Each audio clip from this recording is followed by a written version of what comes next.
Hello. Hello. And welcome to episode 4 of the After Class podcast, also known as the P and Podcast. For those of you who have no idea what we're talking about, Jamie and I are besties, and we call each other P and Pod, and we thought it'd be funny to be calling the P and Podcast. It's stupid, we know. It's okay. We'll move on. Okay.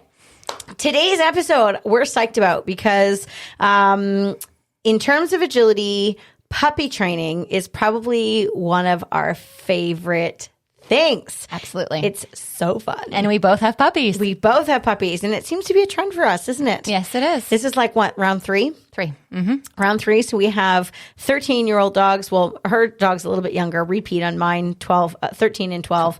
And then we had litter mates, 7 border collies that are 7. And then Jamie has a 7-month-old puppy, and I have a almost 5-month-old puppy. Being trained for totally different things now, but we're still dealing with the same stuff right now because we're not doing any agility quite yet. That's right. Anyways, we wanted to talk a little bit about puppy training, foundation training,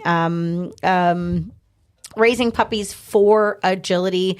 But there's so many different aspects of this topic that we can talk about. So we actually want to do a bit of a series. So this is going to be part 1, and we're going to be talking today specifically about things that we do with our puppies when they're like under 6 months. So we're talking like pre-agility training, basically. Well, no, I shouldn't say that. We're training for agility, but I think what it looks like is and our focus different than what most people. I think when people hear the word agility, they think like tunnels and like agility equipment or like wrapping cones or whatever. And we're going to be talking today about all the stuff like before that. So just to give you some context, we are agility coaches and competitors and things like that, but we're both professional dog trainers as well. And so we deal with, basic dog training on the regular. And that's something that is really important to us because we know through years and years of doing this, that the dogs who are the best at any sport are the dogs that are the most well-trained. Because the dogs and that person have a very different type of relationship. And they also have really good control. The dog has better problem-solving skills. You can see the difference between a dog who's had a lot of training. And we're not talking like formal obedience training. And if that's your jam, that's great. That's good to do too. But we're talking about just like basic. We're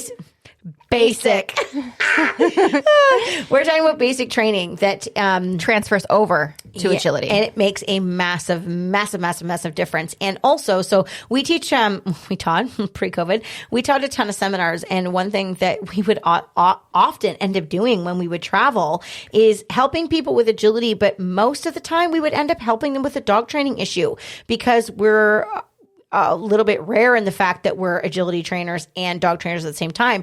People would say like, I've been going to seminars and like, I can never get the dog's toy out of my mouth, or like my dog keeps breaking the start line, or, he works for a few minutes and then he like runs off and sniffs. Like, what do I do?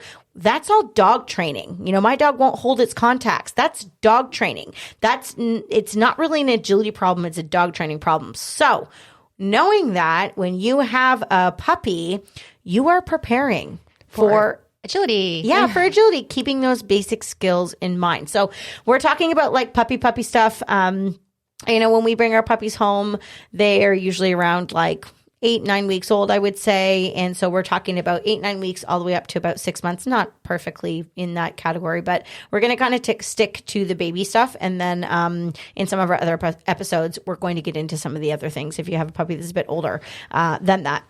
So let's start off with sort of the 3 areas that we focus on when we first get our puppies home. That would be relationship. That would be control, like our basic control. And that would also be like socialization / better word for socialization is exposure, because too many people think socialization means that your dog should just play with other dogs the whole time. And that's not what should happen. Controlled exposure is really what needs to happen. So let's talk a little bit about relationship first, because this is a big one. And I think that a lot of time the word relationship, it just like gets tossed out and like, what does that actually mean?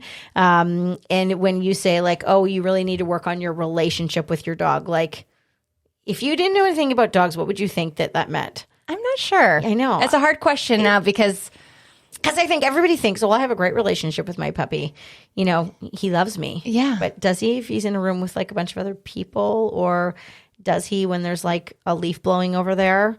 Or when he's tired and he wants to bite on your arm to let you... It's a specific connection. Yes. Yes, it's very, very different. So relationship is really, really big. And one of the things that we do with our puppies when we first bring them home for months of their life is we keep them separated from our other dogs. And we'll talk a little bit more about this because some people are like, you what? Oh my God, that's crazy. They should live in the family.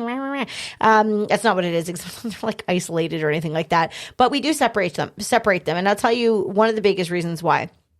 Dogs, puppies especially, they bond to other dogs very, very easily. They gravitate towards them. Yeah. And then if your puppy learns at a young age that like your older dog, or especially if you have other dogs in the house that like puppies, that like to play, you then become a little bit less exciting. So they're self-rewarding. Yeah. We do a couple separations. So what are some of the separation things that you do with your dogs at home? Well, my puppy's crated in my bedroom. Yeah. My dogs are not crated in my bedroom. They don't go out to the bathroom at the same time. And that's something, the bedroom crating, that's something that you change later, right? Eventually. Yeah. So same with me. So right now, like if another dog sleeps in our room, like in our bed or whatever, the puppy will be in a crate beside me. Not everybody's into having the dogs in the bedroom, so to each his own. But I really love the whole sleep in a crate beside me because that time you know what's going on. Yeah, you can say, hey, you need to stop barking, or okay, yes, you need to go outside. But also, I really enjoy like the routine of going to bed and then getting up in the morning. Does that sound so lame? No, I love that. I have my bedtime routine. Me too. You can or I we have this thing that we do when we go to bed, and we have like our little process together. And again, that's a bonding time where it's just me and her, or me, her, and Ken, whatever it is. And it's a really great thing. And if the other dogs were around, well, she would just be focused on those other dogs. Yeah. So the bed thing. Okay. And what was the other thing you just said? Going outside. Yeah. Basically supervised with going to the bathroom, not going outside with the other dogs, not allowing playtime. Everything's a bit more controlled. Yeah. And one of the reasons why we're hesitant to just let the puppy like go out with the other dogs right away is we haven't really trained the puppy to listen yet. So, a recall is really important to us. We really want them to have a really stellar response to name, to come to us when we call them, away from distractions. I mean, that's going to be helpful for life in general, but also in agility. So if you have a puppy and they're out and they're chasing the other dogs and they just forgetting that you exist, or sometimes they're irritating to the other dogs. Yeah. And like, that's not really fair to some of the older dogs. I have quite a few dogs, and some dogs could care less about the puppy. They don't even know that she's there. And then there's other dogs that are like a little bit like funky. She's 13 and like she doesn't want upset. She doesn't want stress. And the last thing that she wants is the irritating puppy jumping on her head. And it is my responsibility as Funky's owner to make sure that doesn't happen. Her biggest fan, exactly, that doesn't happen. So the separation is going to be really important. Now, obviously, eventually, we're like isolating our puppies from the other dogs. It's all controlled. It's controlled. Yeah, and we'll talk about how we start the integration and what we do there. But right now, we want to what we'll stick to right now is the whole relationship side of things. So sleeping beside our bed, controlling when they go outside. Also, to if you're an agility trainer, agility handler listening to us, I would assume that you're crate training your dog. Your dog has to be crate trained to go to a competition. So crates are really important. But also the crate time is really important when you have a young puppy to control their freedom. So, and teaching them about like working, right? So, and turning off. And then turning off, because we often get high drive dogs. And I think today actually was one of the very first days that Euchre like laid down at my feet, like while I was in the kitchen, and like put her head down and like stayed there for like maybe 2 minutes. That's a moment. And I was like, I was taking pictures of her and texting them to Ken upstairs. And I was like, look what's happening. Cause they don't know how to self-regulate a lot when they're young. So that's something that the crate can really help with. But the other thing that the crating does for relationship is it helps build drive. So when you have a young puppy, if they learn that when they come out of their crate, they're going to do stuff with you. So we come out and we do tricks. We come come out and we play. We come out, we play tug. We come out, we do some chase. We do some really fun things together, and then you go away. So basically, the puppy learns when I come out, the sun shines out of her ears, all these things, fun things happen. I'm exhausted, I need to nap, and then they can go back in their crate. And that's kind of how life is lived for a little while. And the amount of drive and focus that builds in a puppy is really, really important. Of course, you want to have your snuggle time and your hangout time and things like that as well. But those things are we also would isolate from other dogs to keep that bond really tight. And my training is not around the other dogs too, because initially, because I don't want them to be distracted by the other dogs, and then that's reinforcing because that's fun. And I don't want to have to be testing my recall and the dog doesn't come back, and then I wear that out as well. Yeah.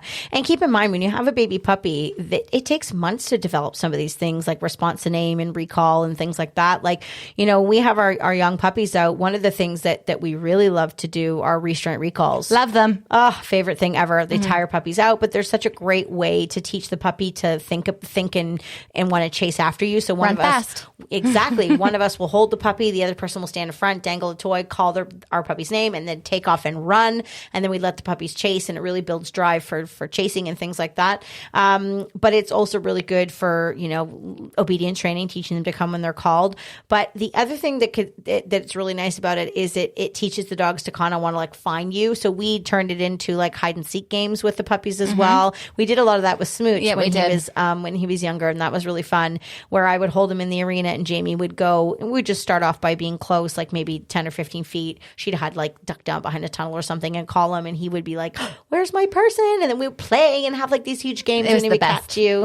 But it really just teaches the dog to like seek you out a little bit more. And these are all things that build and enhances your relationship. Yeah. Absolutely. So relationship is really huge.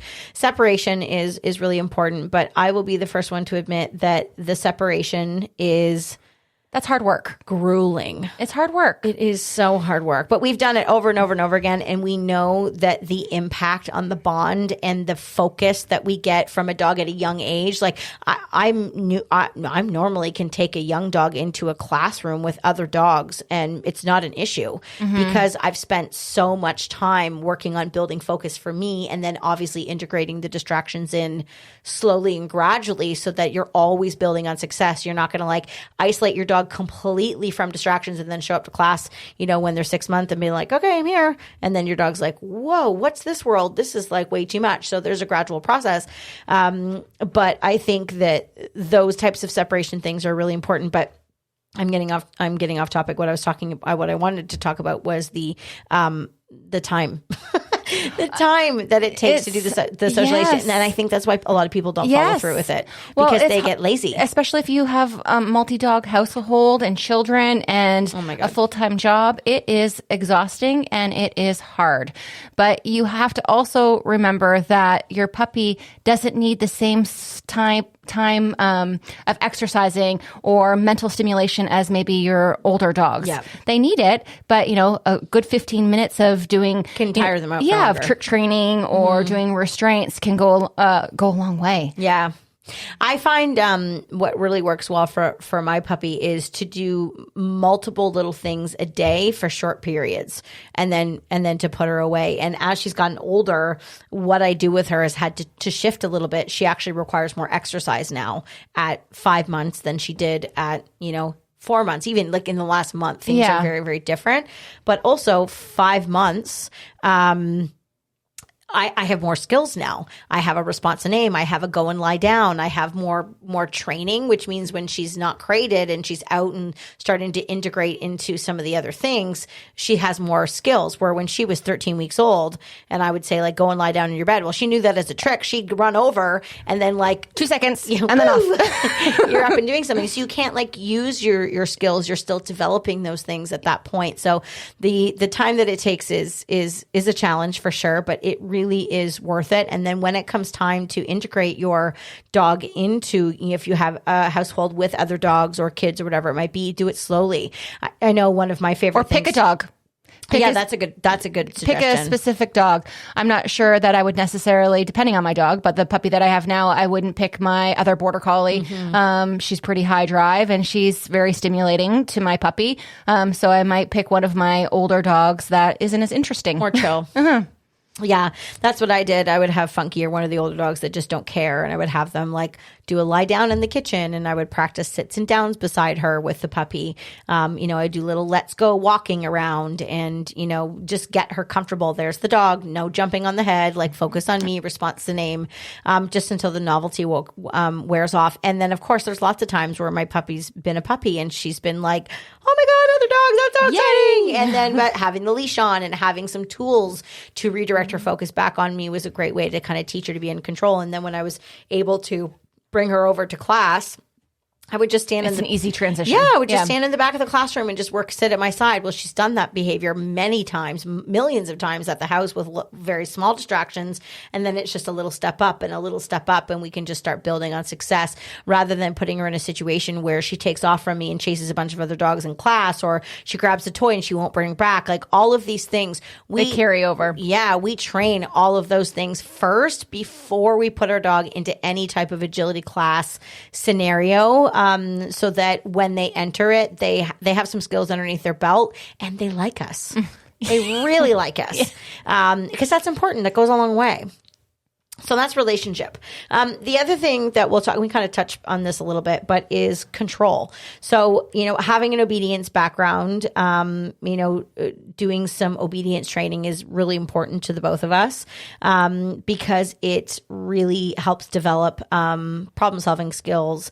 It helps develop a dog's ability to have self-control, which is massive. Recover if they're wrong. Recovery. Yep. That's a really good point too.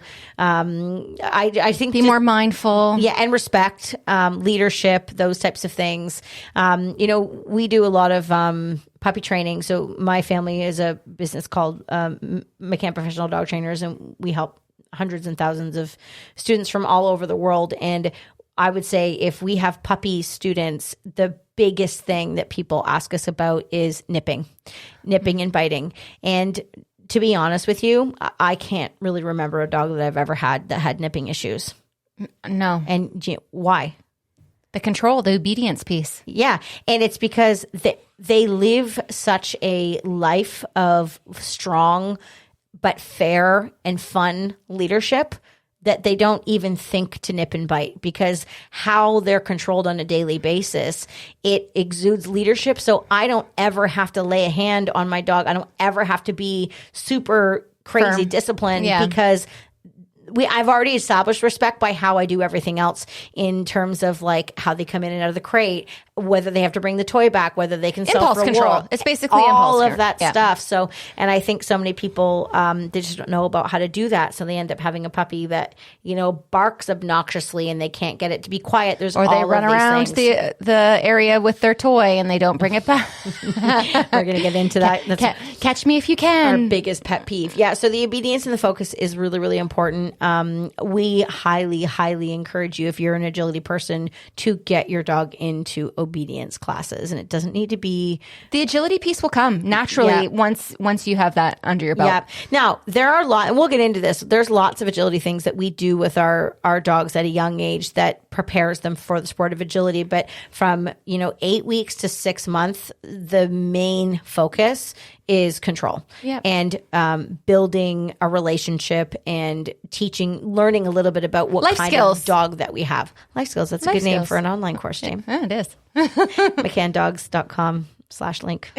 Life skills. Everybody. Just kidding. Yeah. So, and then the other thing that I said on the list there was socialization and exposure. And for us, we both have COVID puppies, and this one's been a bit more challenging than normal life, right? Mm-hmm. And I think I prefaced this before, but when we talk about socialization, we don't necessarily mean like playtime with other dogs. Yeah. There are so many other ways to socialize your dog to teach them to be more worldly. I think exposure. You use that word better. Yeah, because it's making them aware of different. Cheers. I forgot to mention that we're drinking wine because we're we're recording tonight. So if you're wondering what the gulping and the glass clanking is, clinking. That's a clink. Yeah. Anyways, Ken will correct us. Yes, Ken will correct us. What were you just saying?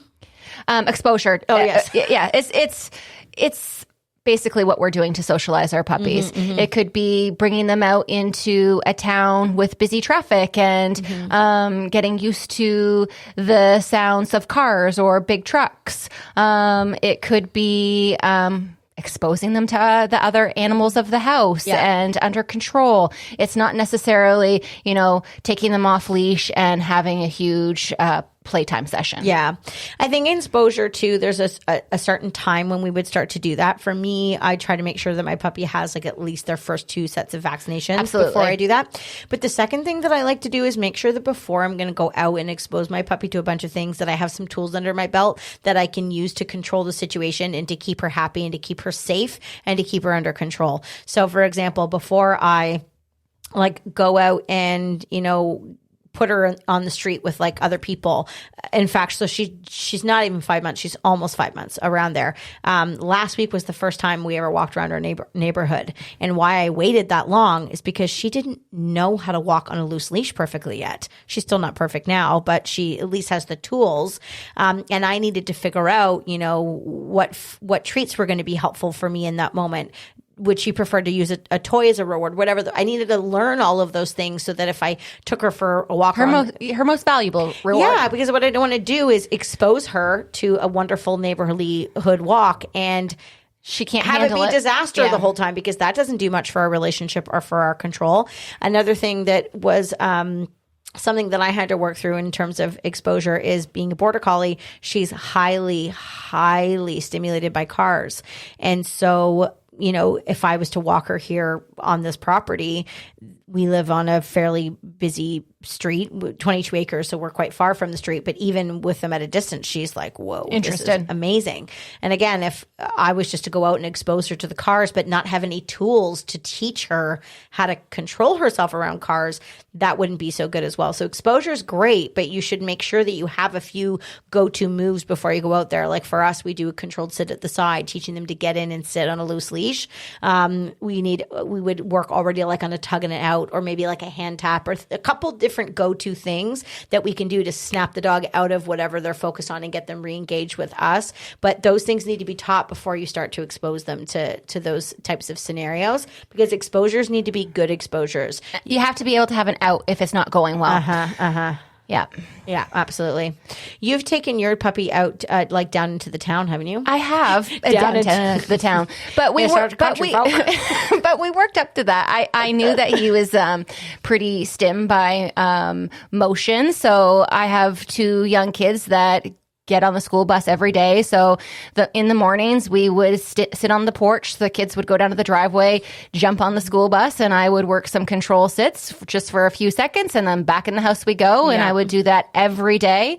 And then that would develop into walking along the street and maybe going closer to the school bus, because when the school bus stops, it makes a huge loud noise, which is kind of stim. Screechy. Yeah. And then, we took it to downtown Dundas, and he was quite successful. I had moments, absolutely. And I had to kind of turn around and have short sessions and make sure that I had a handful of good treats that I knew would last for a while, and pick my destination, turn around and make my way back to the car. Yeah. I think it's also really important about getting the dogs to see people, which has been a challenge with COVID, because obviously we can't really go up to people. Not that I really want to do that on a regular basis, really, but it's been really helpful for us to be around the hall, because we can get close to the other instructors and be wearing masks and kind of be comfortable with how they're going to interact with their dogs. But my puppy really hasn't greeted nearly as many people as any of my other puppies would at this age. Luckily, she's pretty friendly, and that hasn't really impacted her. But if this was B, this would be horrible for her, because she's a little bit more nervous in those scenarios. So she wasn't really getting used to that. But one of the things that we would normally do with our puppies, and this is one of my favorite things about going to trials with young puppies, is the training at the trials. Yes. Do your competition, put the competition dog away, get puppy out, get your tug toy, shove it in the back of your pants, take your favorite treats, and get down there and work sits and walking and stays and hand taps and go and lie down and be calm. And but there could be a progression. Maybe you're working outside, of the facility and then eventually going inside. But that's not in 1 week of a trial, 1 weekend of trialing. It's over time. Yeah. And that's obviously tough to do. So trying to be a bit creative on how you're exposing your puppy to different environments, basically. Yeah.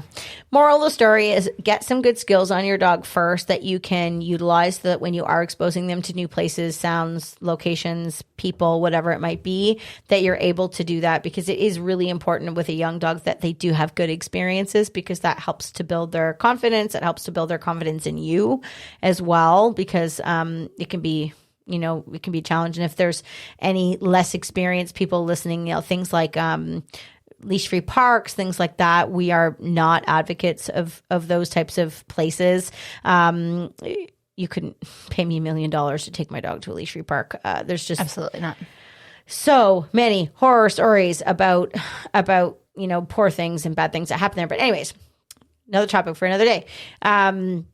The other reason why I don't like that, though, is that if my puppy doesn't really have a good recall or doesn't really listen well, and then you're going and letting it take off and play with other dogs, and they just completely forget you exist, and then you can't call them back, and you gotta being reinforced, herd them into the corner. Like, what do they need you for? Like, absolutely. Yeah. We'll talk about our little play dates that we've been having lately when we get a little bit more into training, which we'll talk about very soon. But yeah, if you have an opportunity with a friend or family member that has a dog that would be well matched to your puppy. So to give you an example, like her puppy is 7-8 months old and mine's 5. And it wasn't really until like this month that we could let our puppies play, because my puppy was so much smaller than yours, even though they're only a couple months apart. But she's bigger, and so now their play styles would be more similar. We didn't let them play before because we didn't know if like her puppy would overpower my puppy because of the size and the age.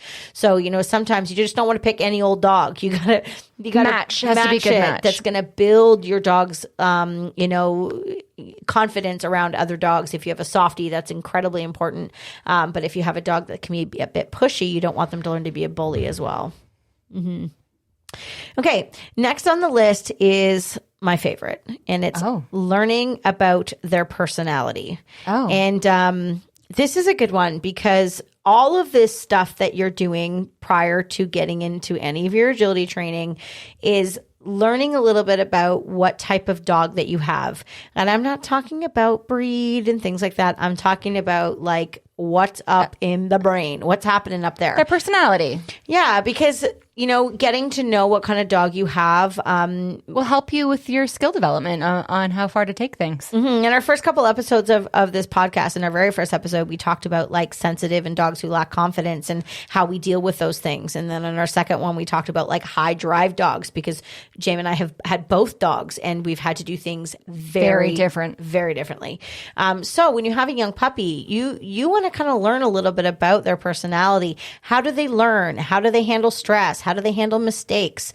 Because knowing that is going to make a huge difference when you get into your agility training. You shouldn't be discovering all of that stuff once you start agility. However, things are going to come up. Yeah, absolutely. But you should have a good idea of what they're about. Yeah. Yeah. I think what have you learned about Smooch's personality so far, like going into agility? That he has a very strong eye. Yes. He can be very stocky. What kinds of things has he been doing for you to think that? The way that he interacts with the toy. Yeah. So he will lock on to things. I know these answers, by the way. Yeah. I'm just asking her provocatively so that she gives the answer to you guys. Yes. The way that he locks onto the toy and will focus straight ahead, and it is very hard for him to turn his focus then on to me. So he does it, but then he does it slowly and then looks at me, and then he knows that he's right. And then we have a big, party for that. Yeah. But I noticed the same thing with Euchre. She's comes from herding lines. And so when I've started to do toy work or things like that, or even if I have a toy in my hand and I say sit, she's like slowly lowers into it. It drives me freaking bananas. Yes. So I've been working a lot on that. Or actually when she was really, really young and I would like go to offer a toy to her, I would so used to my other dogs like putting a toy out and what do you think the first thing they do is to grab it? Or she would stand still and stare at it. Yes. And so one of the exercises that we do with our puppies when they're young is we do like a little bit of like rule outs or like they have to kind of pick or show choose. self-control. Yeah. And I actually couldn't do that with her because it was actually making the stockiness worse. Where like other dogs where you would like say, oh, and you got to pause and then you would hold the toy out and then release them when they don't try. With her, I literally had to put the toy out and immediately be like, get it. And I had to get her out of her head because she would go into the stocky mode. And I thought, oh, I don't like this. And, you know, I'm sure all the sheep herding people listening, I don't know if sheep herding people will be listening, but they're probably thinking, oh my God, you're probably wrecking her eye. But for agility, from my agility brain, that's not something that you want for our sport. You don't want that eye. It's not helpful. No. So it's important to recognize the stockiness and get on top of it now so that we prevent some of those, you know, flanky, stocky behaviors that can impact their speed in a lot of ways in agility. Yeah. I noticed it when I would pre-place a toy out in front of him and then go in and feed him with food. Yes. The way that he took food when a toy was present was very different. He would slowly open his mouth and I would place the piece of food in his mouth. Oh my God. And he would close it and slowly chew. So I had to kind of work things differently where I would use food or I would pick a toy that was a little bit more lower value. Yeah. To build up, you know, the focus on me more than the toy. Yeah. The other thing that is good to learn about your dog when like your puppy while they're young is like their sensitivity level and how they respond when they're wrong. Yeah. And is there something specific that you do to figure that out? I notice it in tricks. Yes and no. I notice it in tricks, but I've also, like with Euchre, I've noticed it in like disciplinary stuff. Oh, that too. So like for her, if like with B, who's like perfect child in my eyes, of course, but whatever, she's my dog. She was the type of dog that like, and she didn't really get overly worried about stuff. Like I wouldn't really call her a super soft, sensitive dog, but she is extremely biddable. So like if she does something wrong and you're like, hey, that's wrong or whatever I would do, like if it was like jumping up on the coffee table, for example, or all the things that puppies do, if I was to correct her for that and like move her with the long line or tell her not to do that or whatever it is, typically she wouldn't do it again because she's biddable and she wouldn't be worried about it. She just would be good. And she's the same thing with in agility. If she's wrong in agility and I'm like, nope, try it again, she lines herself back up and she's like, okay, send me. I freaking love that. With Euchre, though, I find I often have to tell her the same thing over and over again. Like she's not sensitive in that manner. Like she's a bit more like bullheaded and drives me freaking bananas sometimes. But it also reminds me, like, I think a dog like her, she will probably have more issues with like if she is, hopefully this is not the case, but if she does do agility and like she knocks bars or whatever, or she like runs into equipment, I can see her caring less than like what B would because she's not impacted by those things. It doesn't bother her. She just wants to keep going. She's bred to herd sheep and get in there and like just not be wussy about things. Now there's things about her personality that because of that I absolutely love. Like she's got a really cool personality. She's really, really neat. But there's some sensitivity stuff that I'm learning just through my everyday interaction with her that I think like, this would be really interesting to see like what would happen in agility with this. She can be sweet and soft and snuggly and cute and adorable, but she also can be a little bit more hard-headed than some of the other border collies that I've raised. So it's just so interesting. I noticed it with trick training, with shaping. Yeah. When trying to shape something and it's not necessarily what I want, the franticness that comes behind it. That gets higher. Higher and higher and higher. And it's like, whoa.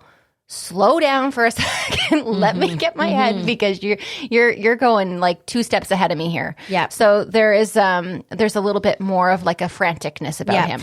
And I think that's really cool. Like, obviously you're an experienced dog trainer. I'm an experienced dog trainer, but that's something that's really cool to notice about your dog, like that early on and that type of thing, because you can actually start to teach your dog at that young age how to not get themselves worked into a frenzy, so that those conversations, if you want to call them that, conversations with your puppy can be had at 4, 5, 6 months old. And then when they're old enough to be actually out on equipment, they've learned a little bit about self-control. You're not having those, like, how many times have we taught agility classes or seminars, and like the dogs just get frantic and higher, and the people just keep sending them, and like we start twitching because we're like, your dog is literally not even makes you up on this planet right now because you're not teaching them. And that transfers over to the handler though too. Yeah, so those things can really be noticed when the puppies are young, just through training and things like that. And then you need to know about the personality, because that can help you to train them better. It can, know whether you need to be a bit more strict with this dog, or you need to be a little bit more forgiving with another dog, like Funky and Wink, like we mentioned. They're a bit more sensitive, knowing, when to pick and choose battles with those types of dogs. But it's really important to know about the personality. And then those dogs need to be right more than wrong. Yeah. So knowing that about them. Yeah. There's some things in your dog's personality that you won't be able to change, but there are absolutely things that you can fix by how you respond to them, by reinforcing other things, by not allowing them to get too stocky, or whatever they do. You can highly influence those things if you know what you're dealing with for and what you're dealing with, for sure. Absolutely. Okay, let's get into the fun stuff. Okay. Skills and training for the first few weeks. What skills do we focus on? So you get your puppy home. It's like the first, 3-4 weeks. What are some of the things that you would focus on first with your puppies in terms of training and with keeping agility in mind? Retrieve. Tugging. Retrieve. That was a big one for me. And just small little area so the dog could be successful. Toy on a line. Dog on a line, really trying to increase the dog's drive to bringing the toy back. Yeah. So this is, glad that Jamie said this first, because this is a big one for me. We know in agility that using toys can be really, really helpful. They're not the be-all, end-all, though. You can train agility dogs without toys for sure. We're not the type of trainer that's like, your dog must like a toy, but you use what works. Yeah, but we do know that with Border Collie breed, anyways, most of the time they're pretty toy motivated.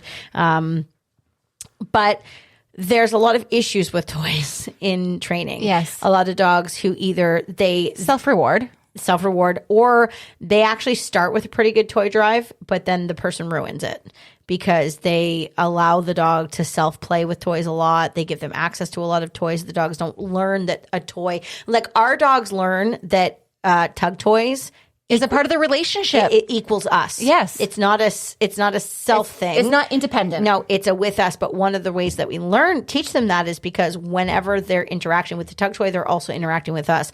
Hence, it's an extension. James said the line on the dog, the line on the puppy, or the line on the toy. That way the puppy can't just go and play on their own. The other thing we try and do is build a lot of value for playing with us with the toy. So my obsessive thing is I really like the dog to bring the toy I'm over the top with it, I know. But I like the puppy to learn to bring the toy and push it in my hand and really be really crazy about that. And I love that for a couple of reasons. Number one, it when you're training agility, there's nothing more irritating than when you throw the toy, give the reward to the dog, and then they do this big loop around the arena, and then you go to grab the toy and they pull away at the last second so you can't grab it. I hate that. Number one, it's a time waster. Yes. It exhausts your dog as well because they're running around. And also try doing a seminar with a dog that does that. It's really... Well, it monopolizes it's difficult. So And also it's not efficient. So toy work is really, really important, building drive for the toy, but also learning manners around the toy. So in our foundation training and all of our training, we do a lot of toy work where we pre-place toys in certain areas around the equipment to teach like head placement when they're jumping or running contacts or whatever it is. So we also do a lot of toy work where the dog needs to learn to not to touch the toy until given permission. Yeah. So there's all kinds of toy work that we do, and we train all of that from the retrieve a puppy. Yeah. Right from the beginning. Yeah. So bringing the toy to the hands is really, really important. I know I worked that a lot with Euchre the first couple weeks home too. The other thing that I really like to focus on with my puppies at that age is like just starting with some of the basics in terms of like, this is so simple, but like sit down, stand, response to name, lots of like food luring, shaping, those types of things in those environments. And then making sure that when I do them, my dog's 99.999% successful. Hence circling back to like no other dogs in the room, like in controlling the environment. Puppy basically. classes, we refer to this thing called like white room training. So when you have like a baby puppy who gets really distracted, like imagine yourself in a white room, like there's literally nothing in there, but like you to really build that engagement. And then you can start to like put one or two things in the room and then keep going from there. So the dog's more receptive. So yeah, starting with the basics are really important. The other thing that I'll focus a lot on is starting with, like I start shaping pretty young. I know you do too. Oh, yeah, I do. And I actually really struggled with this most recent puppy with Euchre with shaping because she was not food motivated. So the shaping actually, it was a really slow and like painful process really because she wasn't really that into the food. So, and it's difficult to shape with a toy until like they have some work. So that was a bit of a challenge. I kind of had to put some of that on hold until I could figure out the food thing, which we slowly worked through. But I would say normally shaping would be really, and for those of you who don't know what shaping is, basically it's capturing behavior. So instead of like putting food in the dog's nose and luring them, showing them what to do, you have food, but you wait for the dog to offer a behavior or an increment of a behavior. It might not even be the full one. And then you simply yes and reward, and then you reward little pieces until you develop whatever the whole skill is. And it could be very simple or it could be very complex as well. But it is amazing for problem solving with young dogs. It really turns them on to training and to learning and problem solving. Yeah, I think I eventually, because he was so frantic with shaping, I ended up doing a bit of a mixture of shaping and luring together. To keep the calmness, to keep the balance. So that he could be right more than wrong, because when he was incorrect with what I wanted, he would offer, he'd go through his whole repertoire of tricks. And I'm like, okay, slow it down, slow it down. So I would do that. I also did, and this is kind of trick training too, but like lots of body awareness tricks. So backing up so he can figure out, how to work his back end, some perch work, sits to stands. Yes. Just, different coordination. Yes. Mm-hmm. So he can figure out how his body works. Yep. The other thing I'll do for agility, so all the things you just said are amazing suggestions. I'll also start to teach things like hand taps with a young puppy, because that builds into nose targets really easily, or foot targeting things, which leads into foot targets for agility training as well. I love a good hand tap. Me too. It really is useful for so many things in agility. So that's something that we'll start off really, really early as well. But then I also like to work on things like comfort of like going in and out of the crate. I know that's not agility related, but it's so important. Self-control, opening the door, making sure they're not just barging out. Yeah. So that they learn that as well. But I would say, problem solving, body awareness things that are appropriate for puppies at that age are all things that I work on. And then the biggest thing, and I know you're a huge advocate of this as well, is play. Oh, yes. Play. Mm-hmm. This seems so simple, guys, but I cannot tell you how many people do not know how to play with their puppies in a way that actually is engaging. Eh? Mm-hmm. Yeah, absolutely. That was very Canadian of me. Yeah.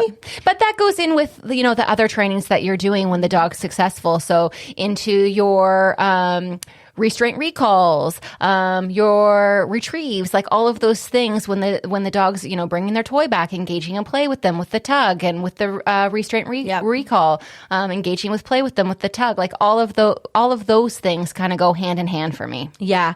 I think also too, like learning how to play with your puppy without even having a toy is also important. Yes. Because that also is a great way. Like I know initially when I would work on play with Euchre, and I started this when she was like 8, 9 weeks, 10 weeks old, she would bite me.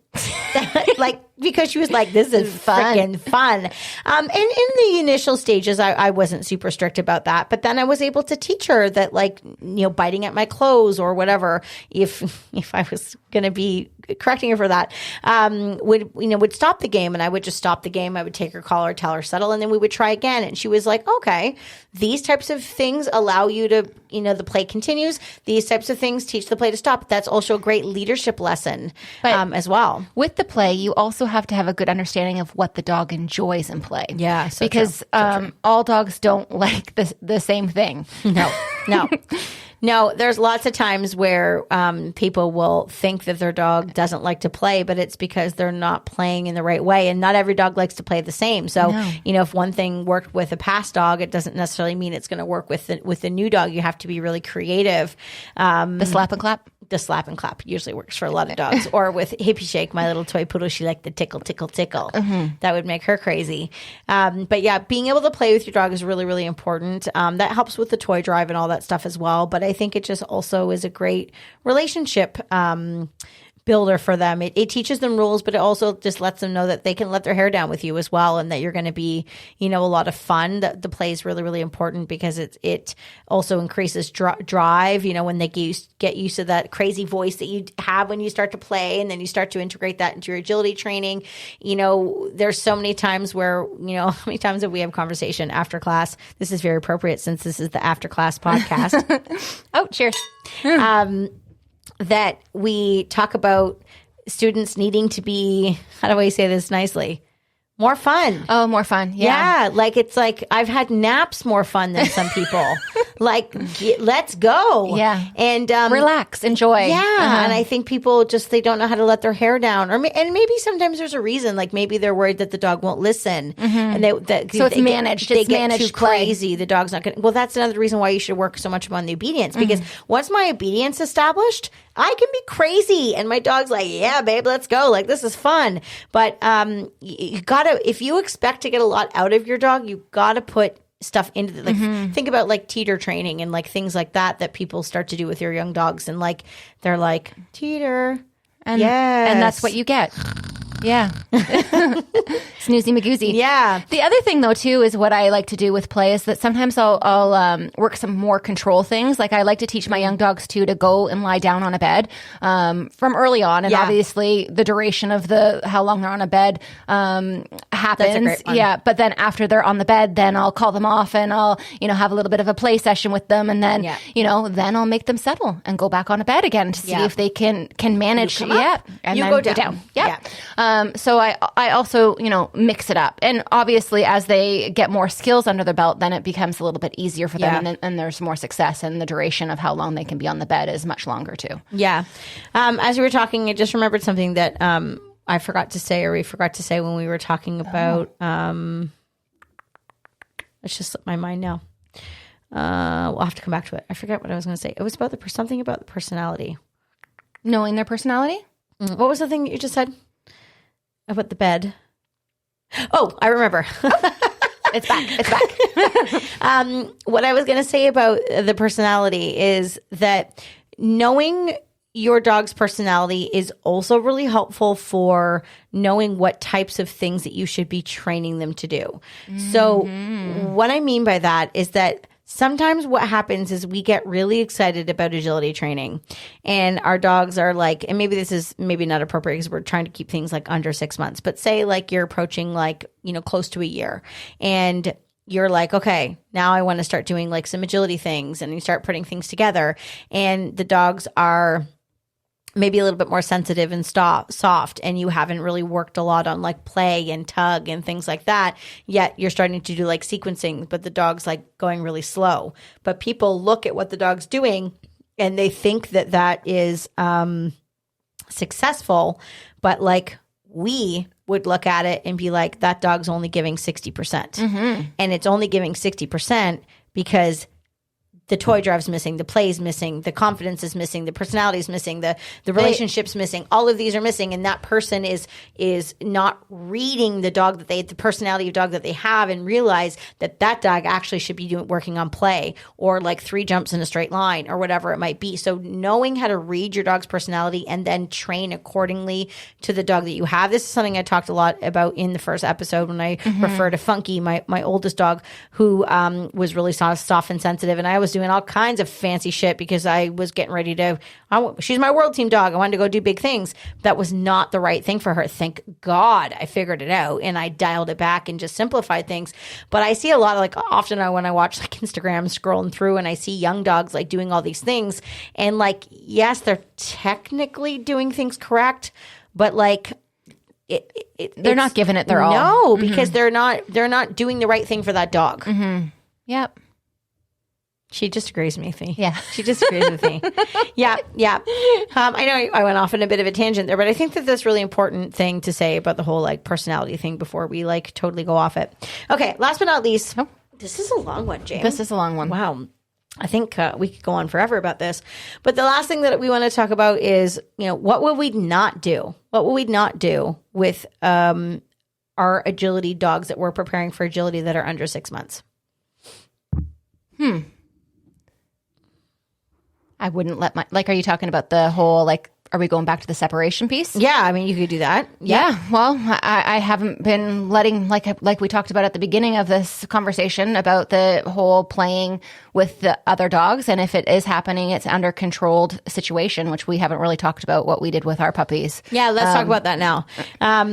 Yeah, so one of the things that we've been trying to do lately is both of our dogs have gotten some fairly good basic skills on them so far, especially when it's just us with the puppy and no distractions around there. Rock stars. They're amazing, which is great. And our dogs haven't had a lot of opportunity to play with other dogs as well. So we've been recently letting our dogs have little play dates, but they have been really controlled, and they've been so good. Pretty well matched. Yeah, too. for our puppies to learn about, being mindful around other dogs, but then also using play as the reward for control. Yep. So we'll allow them to play for a few minutes, and then we'll separate them, and we'll work some basic control. And to separate them, we have one of the puppies on a long line so that we can step on it. And then we both tell the dogs to lie down, like, as we get close. And the puppies actually, they did really great at that. Laying down. And then once they're laying down, we separate them. Yeah. And then we'll work on our own individually on some control stuff, but also doing some crazy things and tugging and playing. Controlled, though, with the dogs on a line so that they aren't leaving us and fleeing us to go visit each other again. And then we'll bring them back together. And once they're controlled and settled, then we'll reward them with another Go play. Yeah, and I think it is really helpful to have go play on a command, so the dog just doesn't think they can leave you and play whenever they want to. There's actually permission. But I know when we first started it, like, we've only done it, twice times? Now. Yep. Yeah, twice. Now, even the last time that we got together in the early part of our training session, I had to go like 50 feet away from you because Euchre wouldn't tug. I was trying to get her to sit, trying to get her to tug, and she just kept whipping around and like staring at you and smooch because she was so high. So I just kept pulling her further and further away until I got about 50 feet or so, and I was able to get like just a glimmer of connection from her. And then I was able to get her to tug. But what I think is important is the follow through in that moment, because if I had tried and then been like, whatever, and then just let her go, that would have been such a horrible lesson for her to learn. But she needed to learn in that moment is, you don't get to go and get that unless you choose me first. But I had to make it easier for her to choose me by moving further away and control the environment, basically. Making the tug a little bit more exciting. And then also, too, like, we would get close and we wouldn't let them release until they were sitting on a loose leash and being focused and mindful. And I would say that the control part lasted much longer than the play part, eh? Yeah, absolutely. And then after, when we ended, the play session was over, then we both obviously clipped our leashes on and then worked some more control after. We were trainators that day. We were. It was a great day. Yeah, we decided we're doing so well, let's work our walking on leash now. So we both put the leashes on our puppies and we went for a little walk around the parking lot with our dogs more tired, and they did really great. Mm-hmm. But it was also nice to see them play and interact together because of COVID. We haven't really had any real controlled puppy play. Yeah. So it was kind of nice to see how they played and what their personalities were. They were really they were. Mm-hmm. Yeah, that was really, really great. Another thing that I was thinking back to the things that we wouldn't let our puppies do, or that we wouldn't do with our dogs, under 6 months, is I wouldn't really be too worried about agility equipment really at that point. There's a few things that I would do with my puppy being really young. I haven't done these with Euchre because she's not being raised as an agility dog, but I'm sure you've done this with Smooch. And what I normally would do is, as a young puppy, I would usually expose them to agility equipment like the wobble board or the teeter. But it very, very small tip. I would expose them to that as a puppy just to get them used to it, because usually puppies are more fearless because they don't think about different footing. So a plank, I did a plank where he just had to walk across a plank. Sits down, spins, back up. A squishy mat thing that he would kind of sit on and balance on. I also shape my puppies at a really young age to go through the running box for running contacts because they're small and they fit in really easily. It's not super impactful because it's low and it's not going to hurt them in any way. What I don't do, mat work. I don't do any wraps around cones and things like that. And I'll tell you, I did once, and when Slam, who's 10 now, when he was a puppy, that was the thing that you did was wraps and all of these things. It was very common to be doing a lot of that stuff with maybe not 6 months. I wasn't doing it that young, but I think sometimes people get so focused on the agility equipment that they start doing some of that stuff early. We wait to do tunnels. We wait to do a lot of those things because number one, it's hard on their bodies. But number two, there's so many other things to do besides that. And also if you teach them, the other thing that we do a lot is we teach a lot of foundational work with the toy on the floor, bypass exercises, shadow handling, following your chest. Because what then happens is if your dog puppy knows all of those things, I've actually been doing some shadow handling with Euchre. She's pretty good at it. That's good. Just to tire her out and keep her brain, even though she might not ever do it, and that's fine. But what's nice about it is they learn that stuff. They see it. So when you then say, hey, here's what a jump is, here's what a tunnel is, here's what a wrap is, they already know how to follow your shoulders. They already know how to leave a toy or go to a toy or bring a toy back. They know how to focus. We never talked about focus forward. That's another thing we do with our dogs really young is we teach them to stare ahead on command. Eventually we lend that into, equipment or for our weave pull training, running contact training. These are all things that we focus on at this age. We're not in a big rush to actually do agility because the actual equipment, it's not that hard to teach if you have done all of the stuff that you need to leading up to it, and then handling and putting things together. It's not that hard to do either if you do it individually and you teach it from the beginning ages. So if you have a dog that's under 6 months, don't worry about agility. There's so many things that you can do that has nothing to do with agility equipment. The foundational things that you do at that age, and not even the normal foundation things. When I think foundation, often I think of wrapping around cones and that type of thing. But I wouldn't do any of that until until after the 6 month stage, until they're a little bit older. All of the relationship, control, focus, body awareness, thinking, problem solving. I do target work. Yeah. All of that stuff is what you could start off with your dogs when they're really, really young. I get people asking me all the time on my Instagram, I have a, 10-week-old lab puppy, and I want to do agility. What can I start with? Start with sit. Yeah. Start with responsive names. Start with restraint recalls. Yeah, recalls. Start with stop. How many agility dogs can you see that can't walk on a loose leash? Yeah. Start with those things, because at the end of the day, we can have all these hot shot agility dogs. That's what we want too. But they're also your family pet. They're also, they have to integrate. You have to live with these dogs.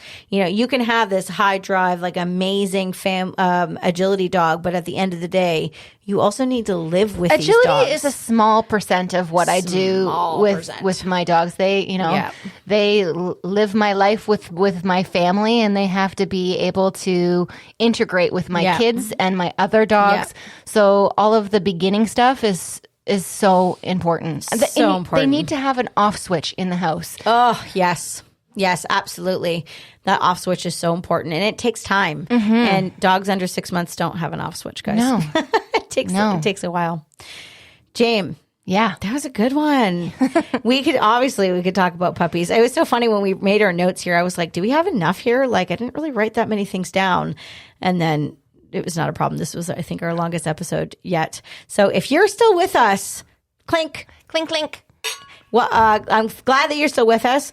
If you have questions or comments about, young dog training for agility, please let us know in the comments of wherever you're listening or watching, or wherever you've seen this, because we have a couple different ideas for episodes for young dog puppy training for Foundation. But we would love to hear from you and see what you guys want to hear about, because we love the dog training stuff. Especially puppies.